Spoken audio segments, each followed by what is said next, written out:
Hello दोस्तों, मेरा नाम है तुषार शर्मा और आप देख रहे हैं द प्लानर चैनल। आज हम बात करेंगे एनपीएस में जो रीसेंट चेंजेस हुए हैं, रीसेंट इंप्रूवमेंट्स हुए हैं उनके बारे में।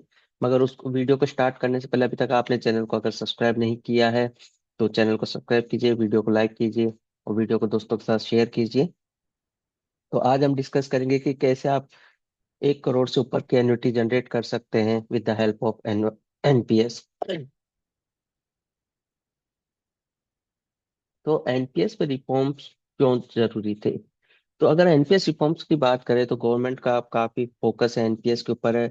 और वो इसको प्राइमरी रिटायरमेंट प्लान के रूप में सेटअप करना चाहती है। As part of that government ने कुछ चेंजेस किए हैं, कुछ इंप्रूवमेंट्स किए हैं ताकि जो लोग हैं वो इसमें और इन्वेस्ट कर सके और उनको इन्वेस्टमेंट का बेनिफिट प्रॉपर मिल सके। तो जो फर्स्ट चेंज इसमें हुआ है वो हुआ है 80-20 विड्रॉल चेंज। प्रीवियसली आप एनपीएस में सिर्फ 60% तक का विड्रॉल कर सकते थे, लेकिन अब आप इसमें 80% का एक विड्रॉल भी अलाउ कर दिया है, जिससे कि आपको लॉन्ग टर्म पे एक अमाउंट की अगर एक नीड होती है तो उसको आप काफी सिंगल टर्म में विड्रॉल कर सकते हैं, जिससे कि आपको काफी बेनिफिट होगा। लेट्स से आपका अगर 1 करोड़ का कॉप्स है तो आप 80 लाख रुपीज उसमें से वंस टाइम विड्रॉल कर सकते हैं, जिसमें से 60% नहीं तो अप्रोक्स 60 लाख रुपीज होगा, वो एक टैक्स फ्री अमाउंट होगा। तो आपको खाली रिमेनिंग 20% पे ही आपको टैक्स पे करना पड़ेगा।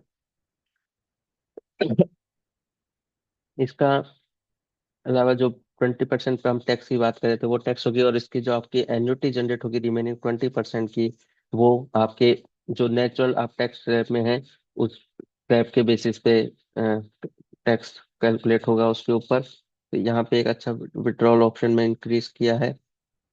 इसके अलावा इसमें एक 100% इक्विटी इन्वेस्टमेंट का ऑप्शन भी अलाउ कर दिया है। अगर आप उसमें इन्वेस्ट करना चाहते हैं तो जब आप इन्वेस्टमेंट कर रहे हैं, न्यू इन्वेस्टमेंट कर रहे हैं, उस टाइम आप वो फंड सेलेक्ट कर सकते हैं जो 100% इक्विटी अलोकेशन वो होता है। आप इसमें अपने जो करंट अमाउंट है जो ऑलरेडी एनपीएस में इन्वेस्टमेंट है अभी के लिए उसको चेंज नहीं कर सकते हैं। आप जो फ्रेश इन्वेस्टमेंट है सिर्फ उसी को कर सकते हैं।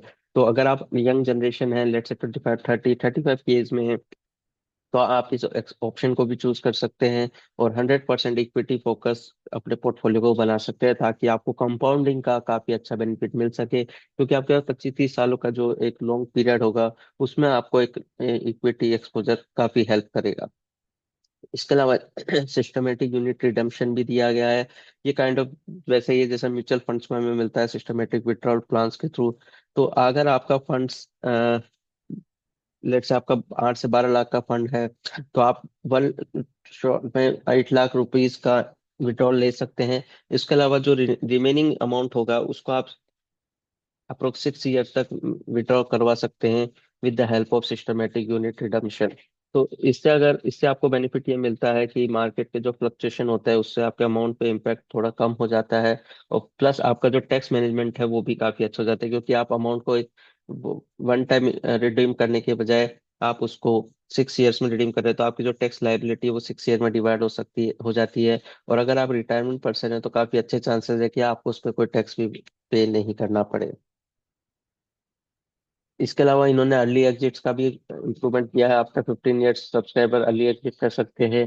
मिनिमम एज को एक्सटेंड कर दिया है गवर्नमेंट, और जो प्राइवेट एम्प्लॉयज है दोनों के लिए अब मिनिमम इन्वेस्टमेंट एज जहां तक आप इन्वेस्टेड रह सकते हैं वो 85 ईयर्स कर दी है। पहले वो एज 75 ईयर्स थी। जो पार्शियल विड्रॉ हम लेते हैं वो भी 3 से बढ़ा के 4 टाइम्स कर दिया गया है। और पार्शियल विड्रॉल्स में हाउस कंस्ट्रक्शन, मेडिकल इमरजेंसी आदि कई नए फीचर्स भी ऐड किए गए हैं। तक क्योंकि जब आदमी को पैसों की जरूरत होती है तो मेजर रीजन ये होते हैं कि आपको न्यू हाउस कंस्ट्रक्शन होता है, आपकी कोई मेडिकल इमरजेंसी होती है, तो उन सब केसेस में आप एनपीएस में विड्रॉल कर सकते हैं। तो ऑल्दो ये एक एनपीएस लॉक इन पीरियड होता है, लेकिन क्योंकि आपको पार्शियल विड्रॉल अलाउ है इन इमरजेंसीज के लिए तो वहां पे आपको एक अच्छा बेनिफिट मिल सकता है। तो अगर इसकी अदर कंपैरिजन करें, अलग जो रिटायरमेंट फंड्स हैं उनके मुकाबले में आपको फ्लेक्सिबिलिटी मिल रही है विड्रॉल ऑप्शन में, क्योंकि अब गवर्नमेंट काफी सारे स्कीम्स या ऑप्शन इसमें लेके आ रही है। और जैसे जैसे इन फ्यूचर में चांसेस है कि गवर्नमेंट इसको और करे, जैसे फॉर एग्जांपल अभी 60% विड्रॉल टैक्स फ्री है, पर चांसेस है कि गवर्नमेंट इसको 80% विड्रॉल टैक्स फ्री कर देते हैं, तो वहां पे आपके लिए काफी अच्छा इन्वेस्टमेंट ऑप्शन हो जाएगा। तो tax benefit plus withdrawal option दोनों के कंपैरिजन में एनपीएस आज के डेट में काफी है। और इसका जो एक मेजर पॉइंट है, जो एक एक्सपेंस रेशियो होता है वो एनपीएस का किसी भी फंड से आप कंपेयर कर लीजिए, वो हमेशा आपको एनपीएस में सबसे कम मिलेगा, क्योंकि ये गवर्नमेंट बैक्ड स्कीम है, तो गवर्नमेंट फुली मॉनिटर करती है इस चीज को। तो वहाँ एक्सपेंस रेशियो कम होने से आपकी जो इनकम है या आपका जो पोर्टफोलियो है वो ग्रोथ होता है, उसको बेनिफिट होता है। इसके अलावा लिक्विडिटी कंट्रोल इसमें दिया है, फ्लेक्सिबल एग्जिट की स्ट्रेटेजी जो रिसेंट चेंजेस हैं उसमें दी गई है। तो उन सब चेंजेस की वजह से जो इसके सब्सक्राइबर हैं उनको काफी अच्छा बेनिफिट मिलता है, उनके जो रिटायरमेंट फंड है उसमें काफी अच्छा ग्रोथ का ऑप्शन मिलता है। जो 100% इक्विटी है वो आपके रिटायरमेंट के लिए अच्छी है। तो जितने भी चेंजेस अभी रिसेंटली गवर्नमेंट ने किए हैं, ये सारे के सारे सब्सक्राइबर्स को ध्यान में रख के किए गए हैं, और इसका लॉन्ग टर्म पे सब्सक्राइबर्स को डेफिनेटली बेनिफिट मिलेगा।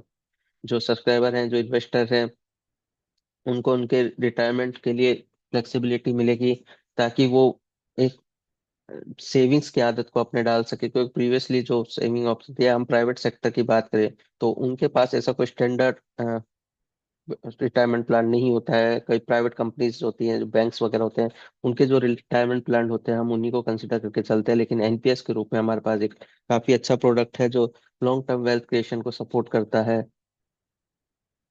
तो आज के अगर हम चेंजेस की बात करें, तो इन्वेस्टमेंट में फ्लेक्सिबिलिटी दी है, लिक्विडिटी को इम्प्रूव किया है, अर्ली विड्रॉल्स अलाउ किए हैं, पार्शियल फंड विड्रॉल को लिमिट 60% से बढ़ा के 80% दी है, 100% इक्विटी एक्सपोजर आपको दिया है, और जो इन्वेस्टमेंट पीरियड है उसको भी 75 ईयर से बढ़ा के 85 ईयर्स तक कर दिया गया है।